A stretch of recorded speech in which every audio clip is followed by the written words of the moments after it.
जय माता दी भक्तों, आज की इस विशेष वीडियो में हम चैत्र नवरात्रि 2026 की कलश स्थापना विधि और जीवन बदलने वाले गुप्त उपायों की संपूर्ण जानकारी देंगे। और 9 दिन कैसे हमें घर में रहना है और किस प्रकार से हमें अखंड ज्योत जलानी है कि वह बुझे ना, कैसे पहचाने कि माता का आशीर्वाद हमें मिल रहा है। संपूर्ण जानकारी इस वीडियो में आप लोगों को मिलेगी। माता रानी की कृपा पाने के लिए वीडियो को अंत तक जरूर देखें। अगर आप चैनल पर नए हैं तो अभी सब्सक्राइब करें और वीडियो को लाइक करना न भूलें। चलिए शुरू करते हैं। नवरात्रि 2026 की आप सभी को बहुत बहुत मंगलमय और पावन शुभकामनाएं देते हैं। जैसा कि हम सभी इस बात से भली भांति परिचित हैं कि सनातन धर्म और भारतीय संस्कृति में नवरात्रि का पर्व केवल एक सामान्य त्योहार नहीं है, बल्कि यह शक्ति की उपासना, आत्मशुद्धि और ब्रह्मांड की सर्वोच्च ऊर्जा यानी मां भगवती की आराधना का सबसे बड़ा महापर्व है। विशेष रूप से चैत्र मास की नवरात्रि का महत्व तो शास्त्रों में अनंत बताया गया है, क्योंकि यही वह समय होता है जब ऋतुओं का परिवर्तन होता है और प्रकृति एक नए स्वरूप में अंगड़ाई लेती है। सबसे महत्वपूर्ण बात यह है कि चैत्र नवरात्रि के पहले दिन से ही हमारे हिंदू पंचांग के अनुसार नए साल यानी नव संवत्सर का आधिकारिक शुभारंभ होता है, जिसे हम नव संवत 2083 के रूप में मनाएंगे। आज के इस अत्यंत विस्तृत और जानकारी से भरपूर चर्चा में हम आपको साल 2026 की चैत्र नवरात्रि से जुड़ी हर उस छोटी बड़ी बारीकी से अवगत कराएंगे, जिसे जानकर आप अपने घर में सुख, समृद्धि, वैभव और अटूट शांति के लिए मां जगदम्बा की स्थापना कर पाएंगे।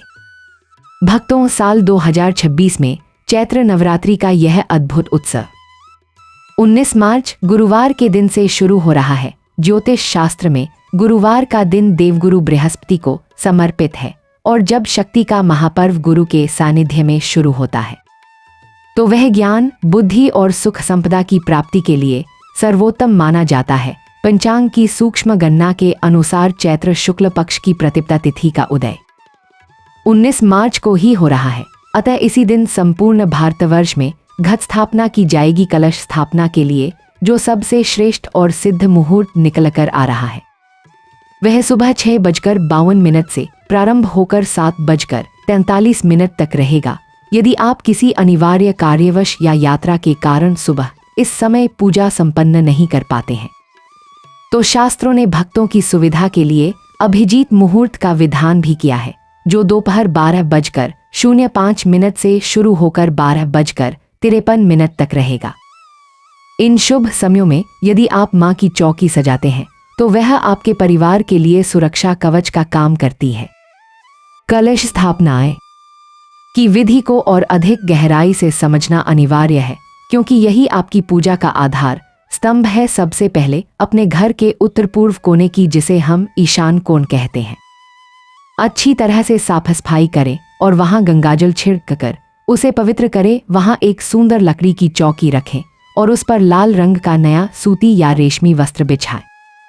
अब उस चौकी पर मां दुर्गा की प्रतिमा को केंद्र में स्थापित करें और उनके दाहिने हाथ की ओर कलश स्थापना का स्थान बनाएं। कलश रखने से पहले वहां थोड़ा अक्षत यानी चावल फैलाएं और उन चावलों के ऊपर कलश को पूर्ण श्रद्धा के साथ रखें। कलश के गले में 3 बार मौली लपेटें और उसके अंदर जल भरें।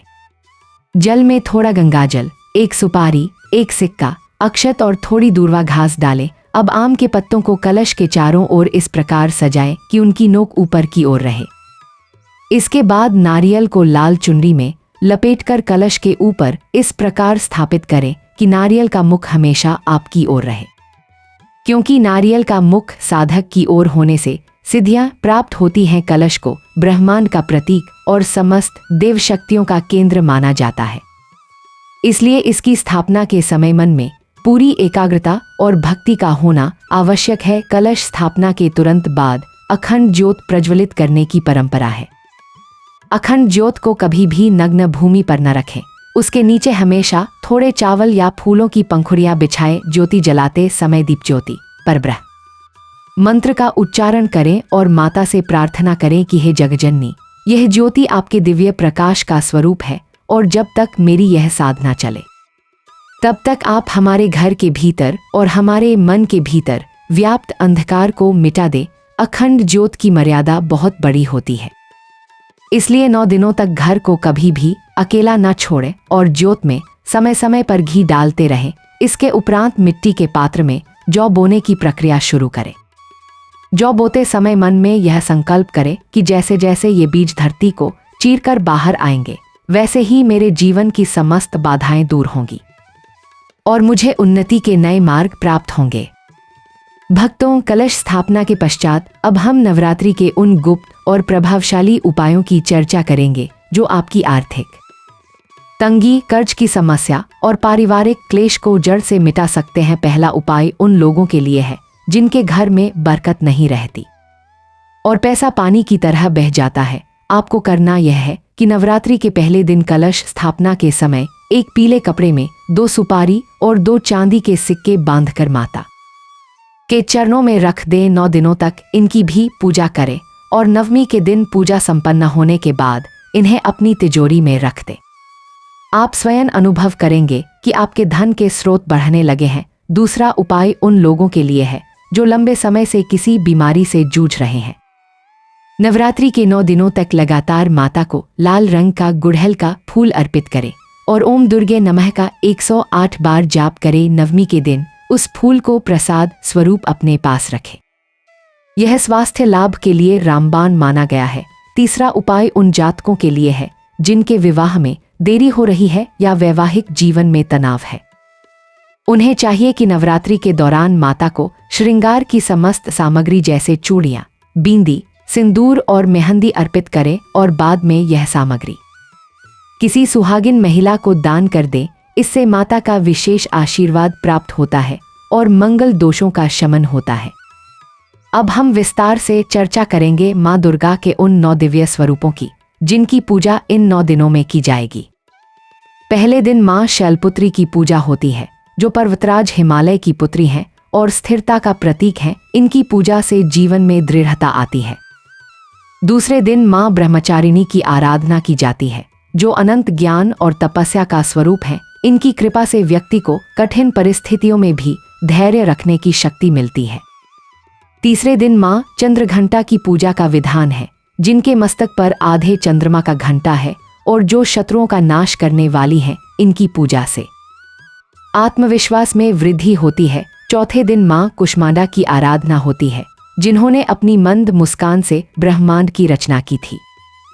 इनकी पूजा से स्वास्थ्य और आयु की प्राप्ति होती है। पांचवें दिन मां स्कंदमाता की पूजा की जाती है जो कार्तिकेय यानी स्कंद की माता है और वात्सल्य की मूर्त है। इनकी कृपा से संतान सुख की प्राप्ति होती है। छठे दिन मां कात्यायनी की आराधना होती है जिन्होंने महिषासुर का वध किया था। इनकी पूजा से शत्रुओं पर विजय और विवाह की बाधाएं दूर होती हैं। सातवें दिन मां कालरात्रि की पूजा होती है जो अंधकार का नाश करने वाली और काल को भी जीत लेने वाली है। इनकी पूजा से अकाल मृत्यु का भय मिट जाता है। आठवें दिन मां महागौरी की आराधना की जाती है जो अत्यंत श्वेत वर्ण की है और शांति प्रदान करने वाली है। इनकी पूजा से समस्त पापों का नाश होता है। 9वें दिन मां सिद्धिदात्री की पूजा होती है जो सभी प्रकार की सिद्धियों को प्रदान करने वाली हैं। इनकी कृपा से साधक का कल्याण होता है। भक्तों, इन 9 दिनों में खानपान और आचरण की शुद्धता का विशेष ध्यान रखना चाहिए। घर में लहसुन, प्याज या तामसिक भोजन का प्रयोग बिल्कुल न करें। किसी की निंदा न करें और न ही क्रोध करें। यदि आप दुर्गा सप्तशती का पाठ कर रहे हैं तो उसे शुद्ध स्वर में करें और यदि स्वयं नहीं कर सकते तो किसी योग्य ब्राह्मण से कराएं या फिर श्रद्धापूर्वक श्रवण करें। अखंड ज्योत को कभी भी सीधे हाथ से न छुएं। हमेशा चिमटे या साफ कपड़े का प्रयोग करें। अष्टमी और नवमी के दिन कन्या पूजन का जो विधान है वह नवरात्रि का सबसे महत्वपूर्ण हिस्सा है। कम से कम 9 कन्याओं को घर बुलाएं, उनके चरण पखारें, उन्हें हलवा, पूरी और चने का सात्विक भोजन कराएं और अंत में अपनी सामर्थ्य के अनुसार उन्हें उपहार और दक्षिणा दें। याद रखें कि कन्याओं का सम्मान ही मां दुर्गा का सबसे बड़ा सम्मान है। अंत में हम यही प्रार्थना करते हैं कि चैत्र नवरात्रि का यह पावन उत्सव आपके और आपके पूरे परिवार के लिए मंगलमय हो। मां शेरावाली आपकी झोली खुशियों से भर दे और आपके घर में कभी किसी चीज की कमी ना रहे। इस विस्तृत जानकारी को आप स्वयं भी आत्मसात करें और दूसरों के साथ भी साझा करें ताकि इस पुण्य कार्य का लाभ सभी को मिल सके। हम आपके उज्जवल भविष्य और मंगलमय नव वर्ष की कामना करते हैं। प्रेम से बोलो जय माता दी। सारे बोलो जय माता दी। मिलकर बोलो जय माता दी। माँ भगवती आप सभी का कल्याण करे।